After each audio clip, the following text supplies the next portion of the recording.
Assalamualaikum warahmatullahi wabarakatuh. Halo sahabat sehat, selamat datang kembali di podcast Kesehatan Official.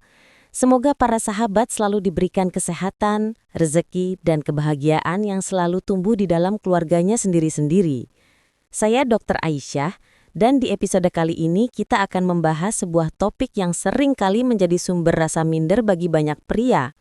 Topik ini jarang dibicarakan secara jujur, karena biasanya dibalut iklan bombastis, janji instan, dan klaim yang tidak berdasar. Pertanyaannya sederhana, tetapi membekas di benak banyak pria. Apakah ada cara aman dan terbukti untuk memanjangkan penis? Seorang pendengar pernah menuliskan pertanyaan ini. Dok, saya sudah menikah 2 tahun, tapi terus merasa kurang percaya diri. Ukuran penis saya kayaknya lebih kecil dari rata-rata. Istri sih tidak pernah komplain, tapi saya sendiri sering kepikiran. Apalagi kalau lihat iklan atau forum online yang katanya ada obat atau alat pembesar. Jujur, saya ragu, takut berbahaya atau hanya tipu-tipu. Saya yakin banyak pria yang punya pertanyaan serupa. Karena itu, mari kita bahas bersama dengan tenang, jujur, dan berdasarkan fakta medis. Bagian 1. Memahami variasi ukuran penis. Pertama-tama, kita harus meluruskan satu hal penting. Ukuran penis itu sangat bervariasi. Variasi ini dipengaruhi oleh faktor genetik, ras, bentuk tubuh, hingga kondisi hormonal.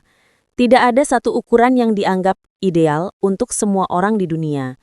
Secara statistik, hasil penelitian menunjukkan panjang penis saat tidak ereksi rata-rata 6 hingga 8 cm. Panjang penis saat ereksi rata-rata 13 hingga 15 cm. Artinya, jika ukuran Anda berada dalam rentang tersebut, itu sepenuhnya normal. Bahkan jika sedikit di bawah, selama fungsi seksual tidak terganggu, maka tidak ada masalah. Lalu kapan penis dianggap mikropenis? Secara medis, jika panjang saat ereksi kurang dari 7,5 cm. Kondisi ini sangat jarang terjadi dan biasanya terkait kelainan hormonal sejak lahir. Jadi, sebagian besar pria yang merasa kecil sebenarnya masih berada dalam batas normal. Bagian 2. Mitos-mitos yang menjebak. Sekarang mari kita bahas mitos yang sering beredar. Mitos, semakin panjang, semakin memuaskan. Faktanya, kepuasan seksual tidak hanya bergantung pada panjang penis. Faktor psikologis, komunikasi, perhatian, dan keintiman jauh lebih penting. Mitos kedua, obat herbal atau minyak oles bisa memperbesar. Banyak produk yang dijual dengan klaim bombastis, padahal belum ada bukti ilmiah. Justru beberapa di antaranya bisa merusak hati, ginjal, bahkan jantung. Mitos ketiga, alat penarik atau pompa bisa menambah panjang permanen. Alat-alat ini hanya memberikan efek sementara. Jika dipakai berlebihan, resikonya adalah pembuluh darah pecah, saraf rusak, hingga cedera permanen. Mitos keempat, ukuran menentukan kejantanan. Kejantanan itu bukan soal angka. Seorang pria dianggap jantan bukan karena panjang penis, melainkan karena tanggung jawab, kasih sayang, dan kemampuan menjaga pasangan. Bagian ketiga, apakah penis bisa diperbesar permanen?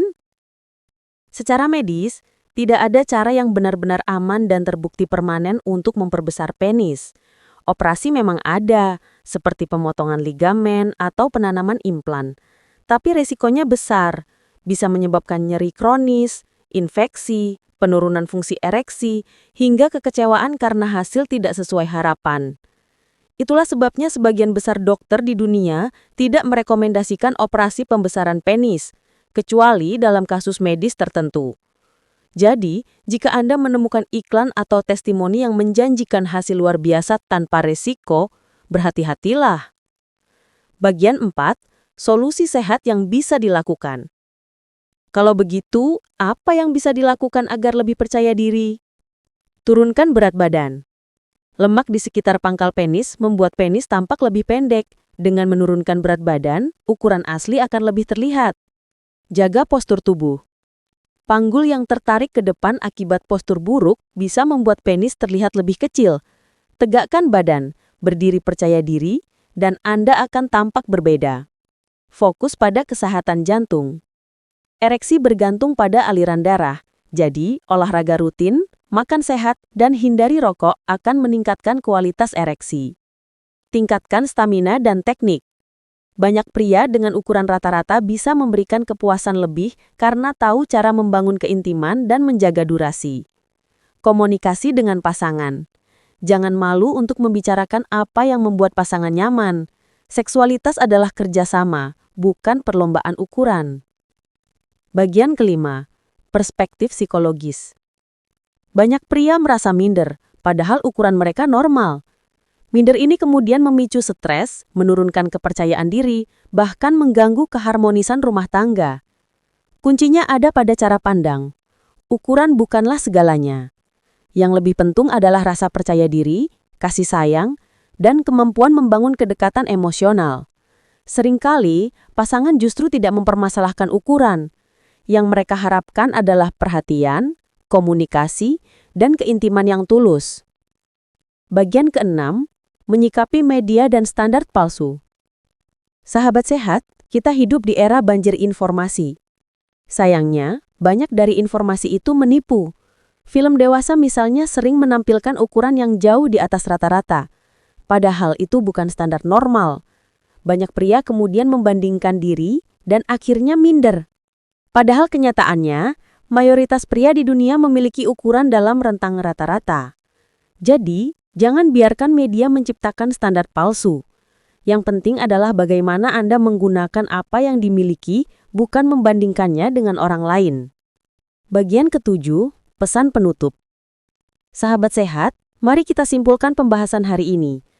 Ukuran penis bervariasi dan mayoritas pria berada dalam rentang normal. Tidak ada metode aman dan terbukti permanen untuk memperbesar penis. Mitos yang beredar sering menyesatkan dan berbahaya jika dipercaya. Solusi terbaik adalah menjaga kesehatan tubuh, meningkatkan stamina, memperbaiki komunikasi, dan menumbuhkan kepercayaan diri. Ingat, kejantanannya tidak diukur dari sentimeter, tetapi dari sikap dan tanggung jawab. Jadi, jangan lagi terjebak iklan ajaib atau merasa rendah diri tanpa alasan. Yang terpenting adalah bagaimana kita menjaga diri, mencintai pasangan, dan membangun hubungan yang sehat. Kalau kamu merasa podcast ini bermanfaat, jangan lupa bagikan ke teman atau kerabat yang mungkin butuh mendengar. Tulis di kolom komentar, yang penting percaya diri, supaya saya tahu siapa saja yang benar-benar mau belajar menerima tubuh dengan sehat. Saya Dr. Aisyah, pamit undur diri. Sampai jumpa di episode berikutnya di podcast Kesehatan Official. Tetap sehat, tetap percaya diri, dan tetap alami. Wassalamualaikum warahmatullahi wabarakatuh.